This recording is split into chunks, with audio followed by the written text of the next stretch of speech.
Hello and welcome to my channel. My name is Dreamfiction and today we will be reading the story Issei, the pure-blooded dragon god written by fyuriii. Bright sunny days come and go, but no day could be more special than this one. It was the day Tannin, the blaze meteor dragon king, conceded to the devils for the sake of dragonkind. Tannin is given a domain in the underworld to nurture dragons in order to preserve their race, as there were very few unsealed dragons that remained in the world. Such of which are Great Red and Office, the two dragons Tannin feared the most. Thousands of years later. It's been a while, Tannin, a masculine shadowy figure, states from the archway of Tannin's quarters. Tannin felt a familiar yet extremely powerful presence, even more powerful than his, but could not recall who actually was speaking to him. He repeatedly searched his memory in hopes of finding out whose energy this was. He then felt a chill as he began to remember the presence. Tannin started sweating as his eyes dilated. He felt waves of death caress his crimson scales as the shadowy figure approaches. "It can't be Great Red," Tannin murmurs under his breath. The shadowy figure calmly and relaxingly responds, "Don't worry Tannin, I'm not here to hurt you. All I want to know about is the whereabouts of any pretty dragon ladies that may roam here." Tannin shrieks in response, then, almost crying, states, "Shh, shouldn't you be in the dimensional gap? Why are you here? What do you want with me?" Tannin's mind was well past its limits as it begins to overheat. "All I want is a girlfriend who is a dragon. As much as I enjoy the dimensional gap, it's kind of getting boring. I don't want to live in the human world because I can't fly around as I please. I can't live in the underworld because of the devils and fallen angels that want me dead. All I want is some excitement. Some spice. I want a girl that can rock my world yet be able to withstand the dimensional gap. And I need to do this before Office finds out I dipped," passionately exclaimed Great Red. Great Red then steps out of the darkness and reveals himself with an awe-inspiring bod. His 8-pack abs, his flawlessly carved pecs, his creased biceps, his masculine face, and his beautiful red hair. It's not a crimson red like Surzich's or Ria's Gremory's. It's a bright flamboyant red that glistens in the presence of light. Tannin, still on the floor in complete shock, realizes that if he dissatisfies Great Red, then his life as a dragon and devil is over and the dragon race would go extinct. As Tannin is attempting to process Great Red's words as his mind is near shutting down, he responds, "You mean a mate?" Great Red retorts, "Exactly. I want her to be exciting and caring. That's all I want." Tannin, finally able to cope with Great Red's presence and request, responds shatteredly, "Tiamat, the Chaos Karma Dragon. The familiar forest. As a devil, I can create a summoning circle there for you, as the only ones that can travel there are devils." "Well, the fuck you waiting for Tannin, hop to it." Great Red said jokingly, but Tannin took this as a serious threat and his eyes went white for a few seconds as he nearly blacked out. He then got a grip, then prepared the summoning circle. "It's ready, your majesty," Tannin says as he gets on his knees with his head bowed to Great Red. "Thanks, Tannin, catch you later." Great Red exclaims as he vanishes from the room. Tannin sighs in relief, then proceeds to have nightmares about Great Red for the following 6 months. In the familiar forest. "Tiamat." Great Red exclaims as he materializes in the familiar forest. To Great Red, the familiar forest is nothing short of grotesque. All of the prickly vines that dangle from gloomy trees with a dark velvet sky make Great Red feel on edge and invokes a slight amount of rage as Great Red walks through. As the devils from the Leviathan household had just come to get their familiars, the familiar master was nowhere in sight because he leaves for the outside world and lives a normal life for a couple of weeks after devils come and get their familiars. Great Red, as he walks through the swampy forest, gradually feels a draconic presence rise the closer he gets. Great Red eventually felt this presence fairly clearly and was able to directly pinpoint the source of this energy.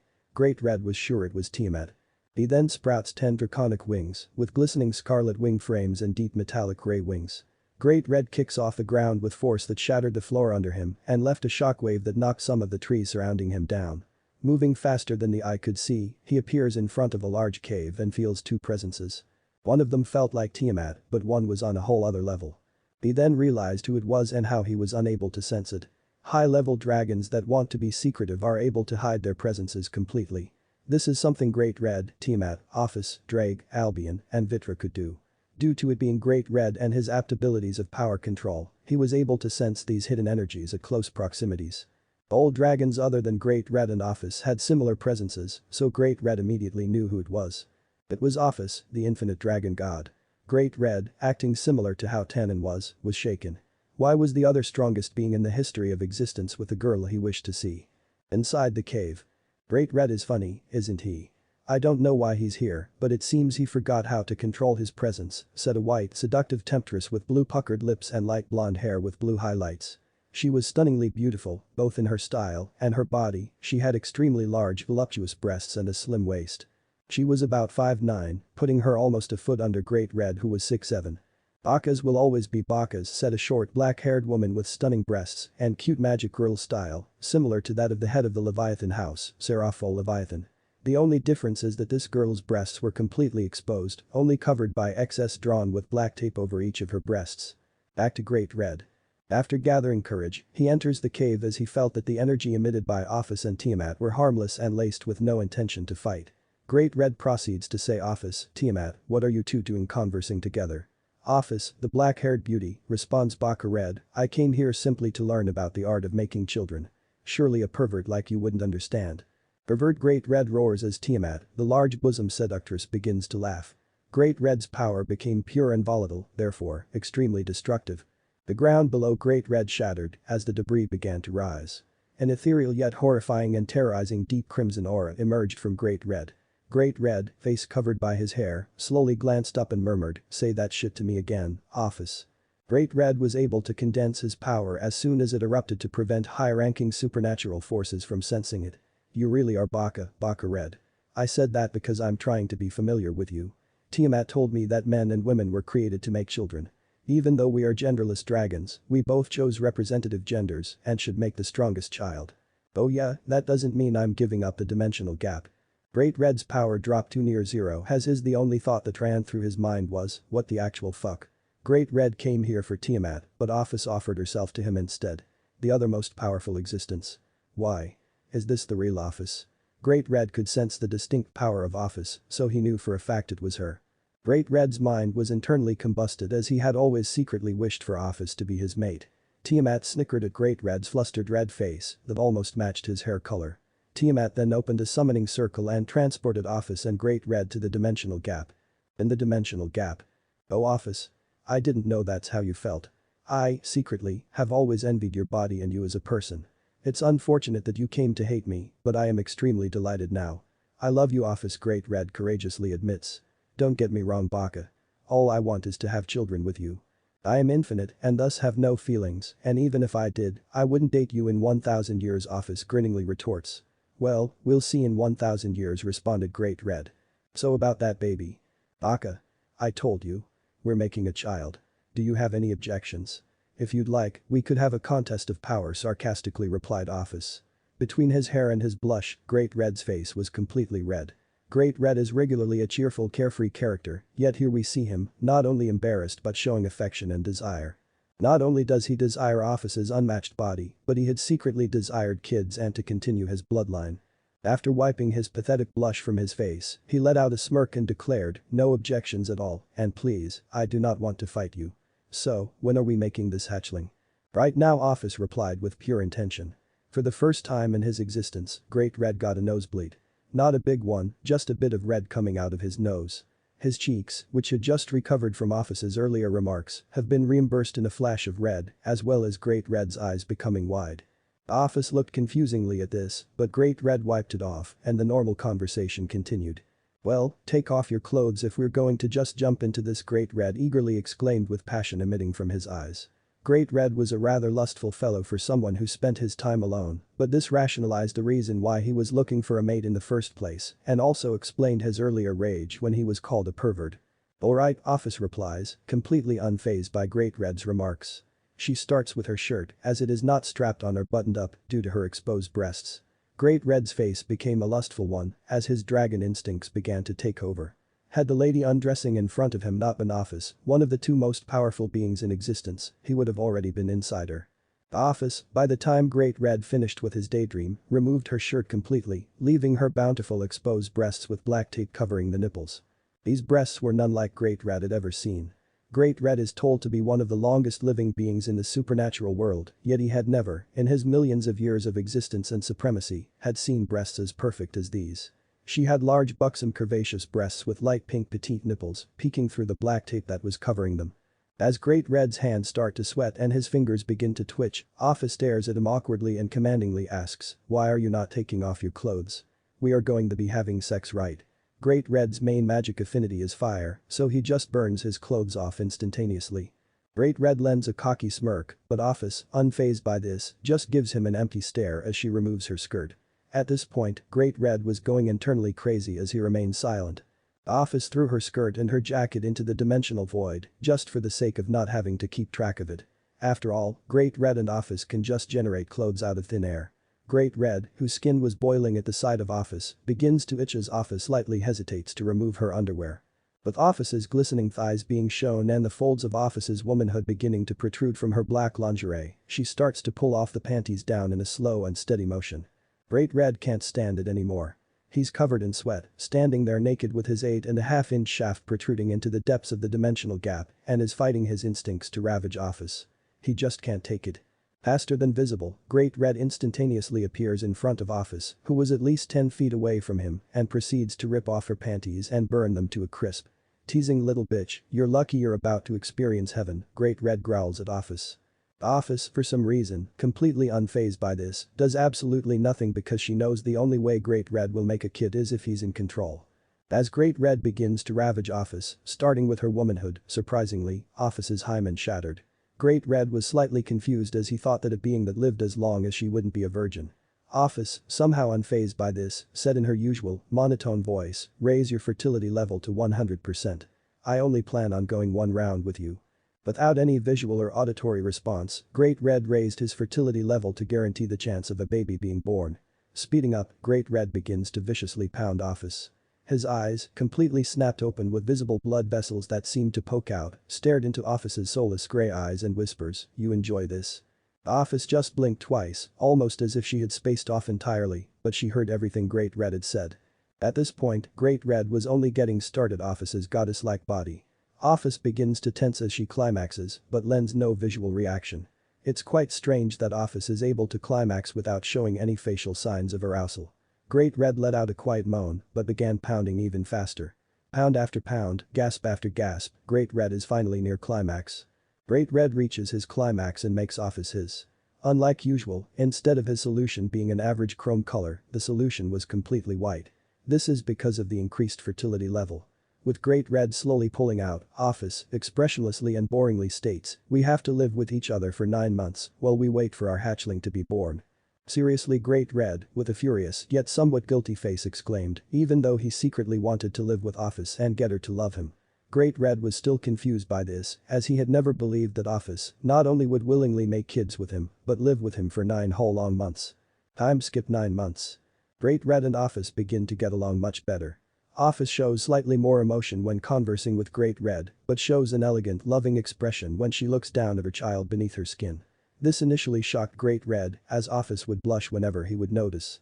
As the hatchling was ready for birth, Office, for the first time in her existence, seemed to feel immeasurable and inexplicable pain in her lower stomach. It was a constant pulse, as Office's face met her stomach due to the amount of pain she was feeling. She then felt her uterus dilate and almost rip, and she let out a loud feminine scream. Great Red, subconsciously in a frenzy to find a way to comfort Office, rubs Office's stomach and hair, causing Office to slightly blush in embarrassment during all the pain she was experiencing. This is the most emotion Office had even shown in all of her years of existence. Office slightly turns her head and glances into the abyss of the dimensional gap due to her embarrassment. Soon enough, a leg can be seen protruding from Office. Office lets out a loud ferocious roar, shaking the entire dimensional gap. Her aura began to fluctuate, she became pale and short of breath as another leg and a torso push against her constricting innards. Eventually, all came out except the head. Office screamed louder and louder. Great Red, as worried as he was extremely confused by the fact of Office being infinite and never experiencing pain in her whole lifetime, suddenly feeling immense pain. With one final roar, Office flushes the baby out completely. The baby was in human form. It had brunette hair with gold streaks in it, deep golden eyes, and enough power to wipe out a mid-ranking devil. Surprisingly, the child came out in a deep slumber. Office immediately embraces the child and hadn't even looked at the baby. All she wanted to do was hug it. Asleep in her arms, the baby subconsciously wore a calm grin and cuddled closer to its mother. Great Red, complacently gazing at Office and his new offspring, was nearly dumbfounded to see Office, the infinite dragon god, an emotionless all-powerful being showing so much emotion. The sight nearly brought tears to Great Red's eyes as he thought, I love her so much. Great Red then approaches the mother and child and warmly asks, is it a boy or girl? Office responds with a confused nod as she herself didn't know. She held the baby up and discovered the hatchling was a boy. Great Red and Office had warm grins on their faces as they were both overrun by pulses of joy. Great Red was happy, knowing he would be able to raise a male hatchling. That's when it occurred to him, was he going to raise this child? Was Office going to take him? His imagination began to run unrestrainedly as terror built on his conscience. Sweat started running down his cheeks, his jaw dropped all the way to the underworld, and his yellow draconic eyes began to twitch. Office glanced at Great Red and, by the expression on his face, was able to tell what he was thinking, leading her to respond with commanding, we're going to raise him here in the dimensional gap until he is old enough to take care of himself. Great Red let out a huge sigh as he thought that his own son would have no father figure. So what will this hatchling be named? Precariously asks Great Red. As Office is infinite and Great Red is the strongest being alive, Office wanted a name to encapsulate all of the powers the world has to offer, as he would possess them. Issei, the Japanese word for all at once. Office warmly responds. That's a great name. He will surely grow up to change the world. Great Red responds. In the old Satan faction of the Cows Brigade hideout. Where is Office? The corrupt member of the Beelzebub bloodline roars. Office has been gone for 9 fucking months. She said she was going to see Tiamat, but after we sent Byoku there, Office was gone, and Tiamat didn't acknowledge Office going there in the first fucking place, roared the corrupt Beelzebub who wore light orange hair and pitch black eyes. Shalba, Office isn't important right now. We still need to recruit more members in order for our movements to be optimal. I was thinking about recruiting the fallen angel, Kakabiel. He seems to support war and he's ridiculously powerful, so for now, let's just let Office be. She wants Great Red out of the dimensional gap and that's why we're assembled today. She wouldn't abandon us and she's our leader, she can do what she wants, the silver-haired teenager retorts. Shalba bit his lower lip and wore a frustrated expression as his entire face tensed. He then relaxes and lets out a smirk and remarks, you always know what to say, don't you Vali? Well, there's nothing we can do. Even if all of us attacked Office at the same time, she'd just disintegrate us. Well we wait, Vali, do you want to go see Kakabiel or do you have something better to do?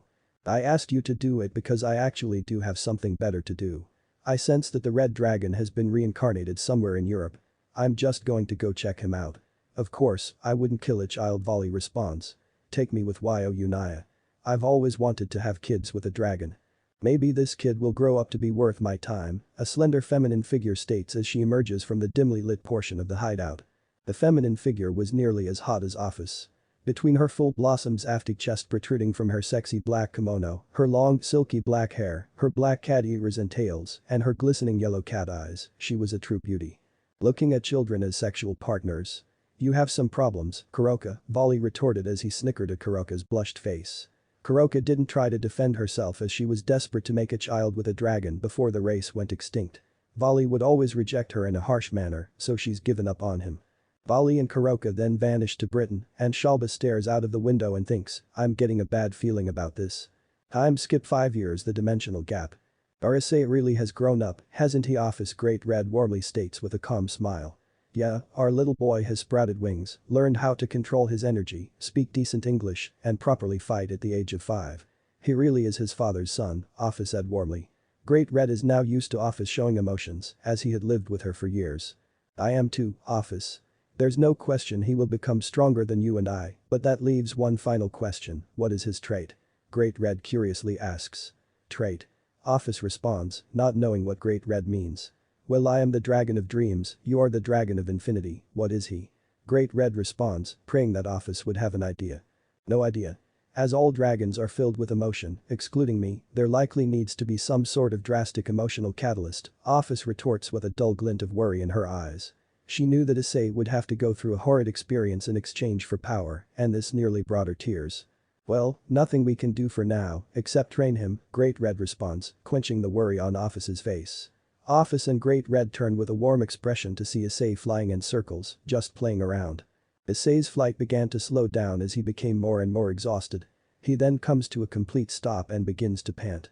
The brunette with gold streaks in his hair looks up at his parents as his golden eyes began to glisten. He was wearing a golden brown tank top, blue jeans, and some small leather shoes. At this point, Issei is only 5 years old, so he's pretty short, but as Issei is a dragon, he could change his body to how he wanted it. He wanted a modest yet tough-looking body, so he gave himself a swimmer's bod, making him better looking than most adults. Even though he was fairly muscular, he still looked like a child as he wore a childish expression and had slightly grown out hair which was ragged on one side but straight on the other. His hair looks how it does in the anime. Issei was beginning to retract his deep golden framed wings as he reciprocates his parents' warm smiles and slowly floated towards them. The office brought Issei into a warm embrace. Issei, with puppy eyes, asked his mother, "How are you and dad so strong? I want to be like you and beat all the bad guys." Office chuckled and responded, "Well, my little Issei, you need to train. The more you train, the better you get at fighting." Office's face became a worried one as she declared, "Your father and I have to go to the human world. We're going to go see what kids like you are doing at your age, as being with others is important, my little Issei." Issei begins to sob but wipes the forming tears from his eyes and smiles, responding, "Alright, see you later." Office then tears a rip in the middle of the gap that Great Red and Office begin to float through. Great Red is grinning because he is finally leaving his son to become independent, albeit for a short amount of time. Great Red vanishes into the depths of the rip but Office looks back at Issei with a worrisome face, then turns and floats through. "Bye mom." "Bye dad." Issei yells before Office vanishes. The gap immediately closed. While his parents were gone, he practiced releasing his energy to the farthest extent that he could control. A few hours later, old Satan faction of the Cows Brigade hideout. "You told me I'd meet your leader, but my interest is beginning to wane," a figure with red eyes and 8 full and angel wings angrily remarks. This figure was wearing a black robe with many accessories. "This is worrisome. She has been gone for way too long, but there isn't anything we can do. She can literally be anywhere, then annihilate us if we disturb her, so it's fruitless if we look for her." "Sorry, Kakabiel, you may have to wait a little longer," the orange-haired Beelzebub responds. "But we can show you our target, Great Red," the silver-haired fighting maniac interjects. "Sounds like a fun way to burn time," Kakabiel responds. The blonde-haired swordsman nods at Volley and draws his large holy-looking sword from the sheath on his waist. He holds it out, letting it glisten in the sunlight peering through the windows. With a golden hilt and a crimson silver blade, any swordsman would drool at the sight. The swordsman then slashes the air, opening a large empty-looking void. Kakabiel grinned at the sight. Kakabiel, Volley and Shalba then walked through the void, leaving Arthur, the swordsman, behind to close the void. The rest of the Volley squad was looking to recruit more people, so they weren't at the hideout at the time of this excursion. The dimensional gap. Issei's parents had just left, but he noticed a ripple opening behind him. His draconic instincts put him on guard as he sensed powerful presences. He knew that the presences were not his parents. He could sense that the auras of these people were near his level, but nowhere even close to his parents. As the Volley squad walked into the depths of the dimensional gap, Kakabiel began laughing as he jokingly chuckled, "We're here for that little brat." He continued laughing as the rest of the crew wore confused looks on their faces. Shalba and Volley were thinking the same thing, "Who is this kid, why is he here, where is Great Red?"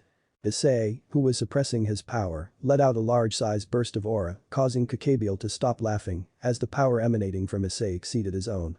Issei's aura was a glistening gold and would inspire awe to anyone who saw it. The fruits of just 2 hours of training definitely showed. His power pulsated outwards as his hair slightly rose. The aura seemed divine due to its color, but upon closer scrutinization, it was raw draconic energy. No, he's not going Super Saiyan. The Volley squad all began to sweat as this power was greater than Volley's. They all thought, "We need to take care of this kid right now." Shalba was the first to assault Issei as he used light magic to attempt to vaporize the kid. Issei just shrugged it off as it had no effect. Issei vanished as the Volley squad began to look everywhere. It had seemed Issei's power had disappeared entirely, but when they looked up, they noticed Issei looking down on them with a cocky grin. The Veiled squad looked up at him with peeved expressions. Issei would make the next move as he charged at Shalba. He was faster than the eye could see, but his golden aura trail was glistening as it followed him, making Issei look like a shooting star. Issei then delivered a light-speed dropkick right into Shalba's stomach, knocking him extremely far. Shalba then looked back up to see Issei in the distance as he noticed how far back he was blown. He began to cough up blood. Volley then tried going for the next blow as he reached for a punch, which Issei easily dodged. But, while Issei was dodging, Kakabiel sent holy light swords at high speeds, puncturing Issei's back. This led Issei to cough up a slight bit of blood. "TCH," Issei murmured as he noticed Volley backing off and going into his balance breaker. Vanishing dragon balance breaker. Issei hears Albion roar from the sacred gear on Volley's right hand.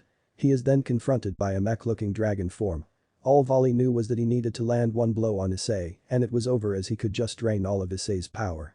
Issei actually smirked at this, as his draconic instincts made him want to fight more. Well, isn't it the fabled white dragon, one of the 2 heavenly dragons? My parents told me all about you, Issei says slightly menacingly in his high-pitched child voice. I sense you are a dragon, but I know of none that have this kind of power that isn't sealed away. I especially don't know of any that are this young. Just who are you? Albion questions as the blue lights on Volley's balance breaker illuminated every time Albion would speak. Shalba and Kakabiel stared at Volley in shock, more specifically, the orb Albion was speaking from. They did not expect what they were fighting to be a dragon. That's none of your business. I was minding my business, just waiting for your master, I mean mom and dad to come back, Issei replied, but he pinched his face as he wasn't supposed to reveal the identities of his parents. Issei was trying to be cool, as he thought he could scare them by mentioning their leader, because Issei knew he wouldn't be able to take all of them at once.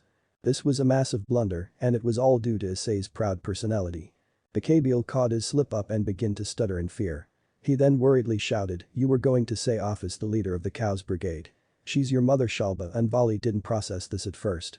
It took a few seconds until terror began building on their faces. Issei began to back off as he knew he was going to get it from his mom. Bakabiel then shouted, "Furthermore, there is only one being that lives in the dimensional gap, and you said come back." Meaning all three of the Cows Brigade members began connecting the dots. Issei just sighed at this. Volley, Shalba, and Kakabiel started feeling death envelop their ankles. This feeling of death began to rise as their hands began to drip in sweat and they all began to pant. Their eyes seemed to roll up into the backs of their heads as even more terror built as they all looked at the absolute monster in front of their eyes. If that didn't knock them out, they all realized that Kakabiel just injured the son of Office and Great Red. Kakabiel gave the most dramatic reaction as he completely fainted. Shalba was thinking about his ambition to conquer the underworld and how it would end here due to some slip-up like this. He also fainted, floating in the dimensional gap with Kakabiel. Volley, the only one who kept a sliver of sanity, used the power of the vanishing dragon to open a ripple in the dimensional gap. Volley then grabs the other two and throws them in. Volley makes one final declaration, "We will be back." Another ripple began to open behind Issei as Great Red and Office began to walk through. Volley was focused on Issei, so he didn't notice, but Issei did as Great Red and Office stared in awe of their son.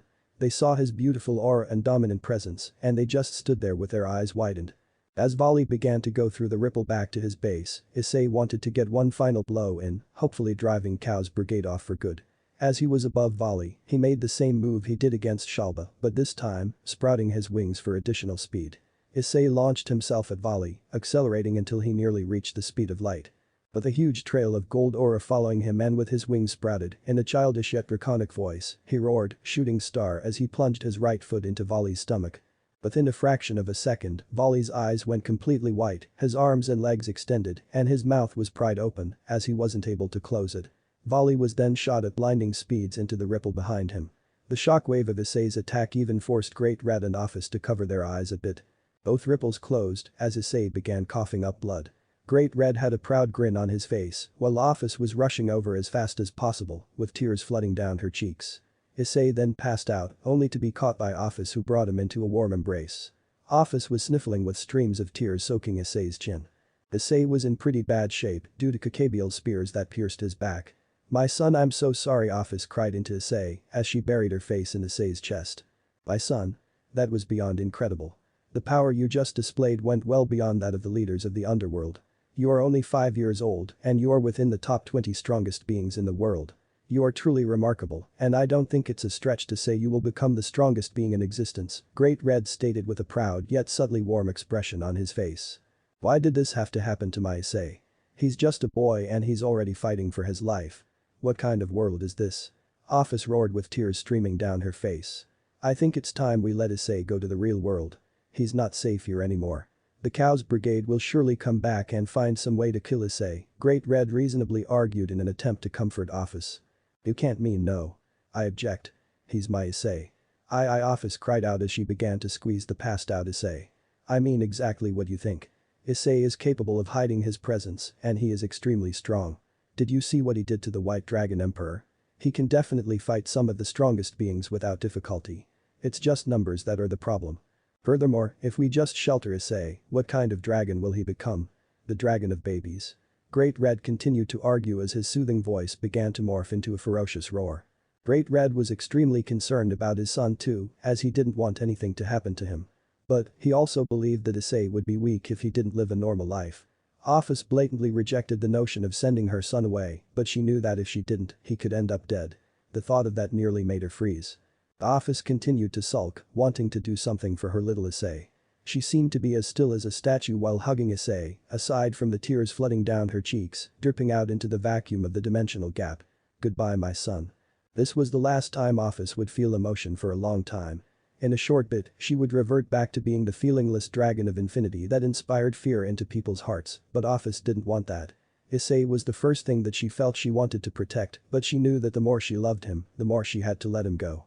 For his safety, Great Red and Office began preparations to send Office to Tannin's territory. 3 days later Tannin's territory. When Issei finally woke up, he noticed that he was in an infirmary.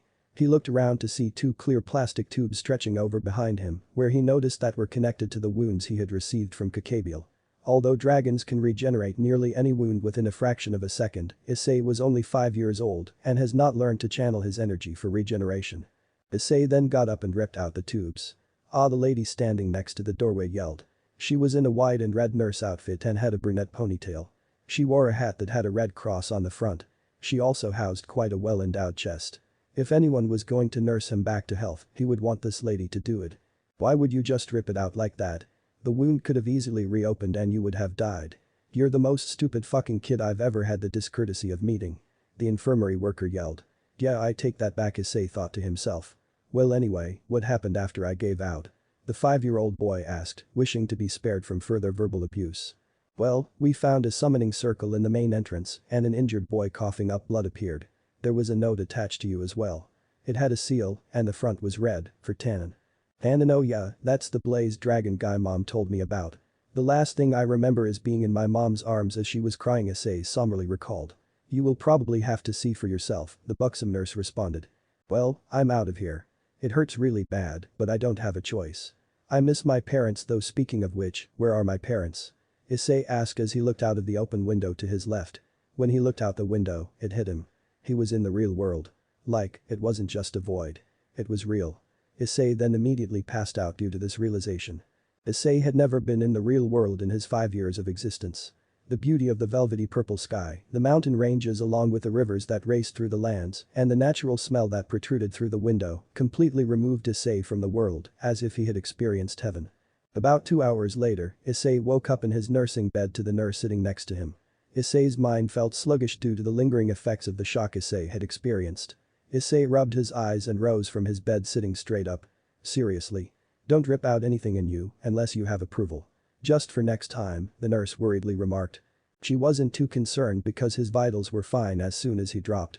She just figured that it was added fatigue due to him ripping out those tubes. Well, I need to go home. My parents are probably worried, but first, where am I? Issei responds to the nurse. You are in the dragon nursing facility in Tannin's territory of the underworld. I don't know who you are or what business you have with Tannin, but all I know is that you're a young dragon, and young dragons need to be taken care of, the nurse responds with a glint of care in her expression, attempting to prevent Issei from doing anything rash. Issei then releases a little bit of his aura, attempting to scare the nurse and prove that he's not some baby dragon. Unlike Vali and Shalba, who couldn't sense Issei's aura due to the dimensional gap, the nurse recognized Issei's power. It was the aura of infinity and the aura of dreams. She remembered these auras from the time Tannin took some dragons to see Great Red roam in the dimensional gap and the times Office came to the underworld and did as she pleased, which was normal as far as Office went. The nurse knew who this kid was and had about the same reaction Kakabiel did. She was pretty much dead on the floor for about 15 seconds. After regaining the little sanity she had, she bolted towards the door. Issei just chuckled at this, but soon realized his mistake. If people could sense his parents' energies and began fearing him, he would become known even more and as such be targeted. Issei was very sharp and mature for a 5-year-old. This is likely due to his draconic instincts and how a dragon's body internally develops faster than a human, devil, or anything of the sort. Issei heard the nurse from the other room, scrambling with what sounded like a phone as he heard TTT Tannin Sama. Griet read off come HH here. Now. Issei heard a slam, then the sound of high heels clatter on the floor as the nurse sprinted away. A summoning circle appeared on the floor in front of Issei. Issei wondered if it was Tannin. If it was, Tannin could remove the seal, as it was probably intended for him. Who are you and what are you doing in my hospital? The velvet dragon with yellow horns and deep purple eyes in a humanoid shape aggressively questioned. Oh, I'm just your average dragon. I got injured while fighting the Cows Brigade, but I drove them away, Issei retorted with a grin on his face. That ought to scare him, Issei thought to himself. The Cows Brigade. Do you mean those monstrously strong upstarts that want to kill Great Red? Speaking of Great Red, the nurse I was talking to said Great Red's name. What's your connection with Great Red and Office? Great Red asked with a slight shift of aggression in his voice. Shit, this backfired, Issei thought to himself. Issei was trying to hide the fact that Great Red and Office were his parents, but he just gave it away. A dragon's proud nature can be a true pain in the ass. Well, it would be best to tell him the truth but swear him to secrecy. I could also ask Tannin to read the letter, having nothing to hide, Issei thought to himself. Promise not to tell anyone, Issei asserted to Tannin with a crescendo of aggression in his tone. Well, this is regarding Great Red and Office. If you truly do know them, I can see why you'd want it hidden. Alright, spill it, kid. I promise not to tell anybody. On my life, Tannin argued with extreme confidence in his tone. Issei knew Tannin wouldn't lie, as he was a dragon. Old dragons are true of their word, it's how they're made. Very well. My name is Issei. As for my relationship with Great Red and Office, they're my parents, the 5-year-old dragon god etched into Tannin's mind. Issei though, clenched his fist as he mentioned their names, as Issei believed they abandoned him. Tannin's reaction began with complacency. A son? Of Great Red? Of Office? Tannin thought at first. It took him a couple of seconds to comprehend the meaning of this as he began to sweat. He didn't pull a Kakabial and pass out, but he was still in an extreme state of shock. I didn't mishear you. Correct? Great Red asks, in confirmation of his worst fears. Nope. I meant what I said. You want proof? Issei exclaimed before letting a decent bit of his power out. Tannin subconsciously dropped on his knees in fear and asked, what is a superior being like you doing here? Well, I got messed up pretty badly by the Cows Brigade as they came to the dimensional gap and tried to kill me. Next thing, I woke up here, Issei explained. Oh yeah, can you remove the seal on this note? It seems to be directed towards you. It was stuck to me when I got teleported here, apparently, Issei graciously asks Tannin. Anything for you, young lord, Tannin chivalrously responded. Tannin was a firm believer in chivalry and that if one is stronger than you, it is your duty to do their bidding. Young lord. Not bad, Issei mockingly stated while Tannin was breaking the seal on the note. The seal contained immense power and resistance, but Tannin could handle it. The seal shattered, releasing a small shockwave into the air, and Tannin read the letter aloud. Dear Tannin. Please heed our call to help. Our son, Issei, has been targeted by the Cows Brigade and we need help sheltering him from them. Please take him into custody and train him, but him to live a double life. Change the memories of a childless couple in the human world into believing that Issei is their son and have Issei live with them. Also, have him attend human school and participate in social events. After all children need social time. I understand you may be concerned with why we chose not to live with Issei and give him to you. To reiterate, Issei is in danger whenever we leave him alone and you are the most dependable dragon in existence. Please keep him safe, teach him about dragons, and try and invoke his true power. With much thanks. Great Red and Office. Tannin was in shock of this letter as he was going to have to train this boy. Issei unexpectedly let out a sob and began sniffling. Regardless of if it were for his own safety, he was just abandoned by his parents. He would never be able to cheer, laugh, cry, and be happy with his real biological family. Are you okay, young lord? Tannin asked, trying to uncover the source of Issei's troubled face. Issei's sobbing halted as a little aura began to excrete from Issei. His hair covered his eyes as he got up from his bed and walked outside of the hospital. Tannin was behind him but said nothing as he felt the murderous intent in Issei's aura. Tannin knew that disrupting him would lead him to his death. Issei sprouted his golden wings as Tannin was in awe of the beauty emanating from them. Issei then flew to the nearest rural mountain and released an incredible amount of aura. The mass Issei produced was his aura, but it had a completely different vibe to it. It was formed with pure rage. Imagine being abandoned by your parents because you aren't strong enough to protect yourself. It would make anyone lose their shit. Issei's energy alone completely enveloped the mountain, then in a fraction of a nanosecond, the mountain just disappeared. It was just gone. No debris, no explosion, no shockwave. Only a huge crater left in the mountain's stead. Tannin nearly passed out in both fear and awe. No child, let alone being in all of existence, had the capability of this. But, Tannin was an opportunist. As Issei likely couldn't control the power he just displayed, Tannin tried to deduce Issei's true power is. I am the Blaze Meteor Dragon, Great Red is the Dragon of Dreams, and Office is the Dragon of Infinity. So what is Issei? Tannin thought to himself. This discovery had to wait as a passed out Issei laid in the middle of the newborn crater. Issei then woke up a couple of seconds later and quietly sighed so much better as the tension from his aura released with each gasp. For a 5-year-old, this power was not only unheard of, but Issei's general expression and life outlook represented that of a teenager. Tannin then said, "Young master, you will be in my care, as it is your parents' final wish for you. You may call me Tannin, but Tannin and Isama wouldn't hurt. I will train you to be the strongest dragon, no, the strongest being in existence." Tannin asked for the sake of asking, "What is that power you displayed just now? You just vaporized the whole mountain without a trace." "Oh, that. No clue. I was just really mad," Issei responds without a care in the world. He is just a 5-year-old, he obviously wouldn't know what that power was, just as Tannin thought. "Well, no matter. Let's go to my lair, you will meet the other dragons your age, and we will get your home in the real world set up as well," Tannin remarked. Issei had a bright expression on his face until Tannin said home in the real world. Issei was still depressed at the fact that his parents had abandoned him, but he shrugged this off, as there was nothing he could do. All Issei worried about was if he was abandoned for his safety, or if it was because he was a nuisance or weak. Issei thought himself to be quite upstanding and nice, but maybe he was unconsciously hurting his parents. He shook this notion off and responded to Tannin, "Yes sir." Time skipped 2 years the human world. Issei grew up under Tannin's gruesome onslaught of training. Issei, as strong as he already was, needed discipline. He learned how to control the elements of fire and lightning to their utmost limit, but he couldn't draw out the power that he released at the mountain. Tannin was disturbed by this, but there wasn't anything he could do. Tannin figured Issei needed some sort of catalyst, but building basic skills was more important than learning some power like that, as Issei wouldn't be able to control it. Issei also learned the basics of magic itself. He learned how to create summoning circles, create barriers, and even illusions. Although Tannin taught Issei magic, he also taught him hand-to-hand combat. Issei mastered his shooting star as a finishing move. Issei could now go toe-to-toe with people like Seraphel Leviathan or Ajuka Beelzebub. Tannin instructed Issei not to draw out his dragon form, as powering up in his human form would help master his dragon form. Issei, not knowing how to use his dragon form, disregarded this and trained in human form as he was told. Issei also grew to resent his parents. To him, they were all he had, and to be abandoned the way he did with no answers really affected him. The only thing Issei wished for was his parents to tell him what really happened, but these feelings were eventually forgotten due to the hatred Issei built. "I'm home." Issei Haidu exclaimed throughout a small shack in the nearby suburbs of Tokyo, an area called Kuo. "Welcome home honey."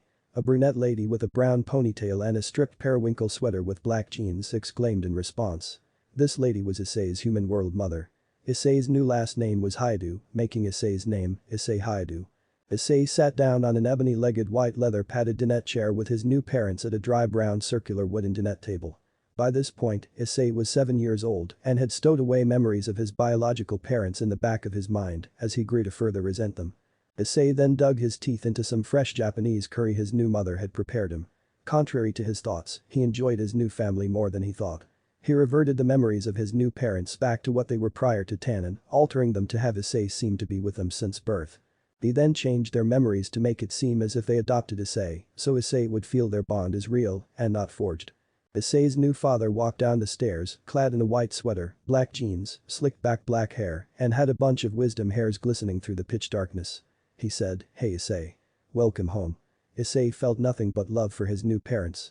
He felt nothing but true warmth and no conflict from his new family.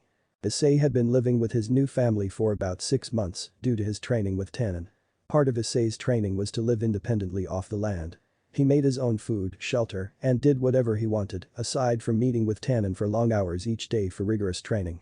As for his new living space, it certainly took some getting used to, as Issei was used to the infinite dimensional gap and the large landscape of Tannin's territory. Issei's new house was 3 bedrooms and 4 bathrooms.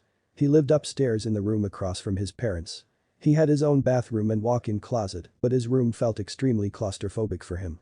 Following cleaning the dishes, Issei walked up the wooden stairs into his room wearing a warm smile. In the dimensional gap. "Where is that fucking kid?" The White Dragon Emperor roared, flaunting a grotesque scar on his stomach. Thank you for watching part 1 of this video. If you enjoyed it, please consider subscribing and liking the video. I hope to see you in the next video.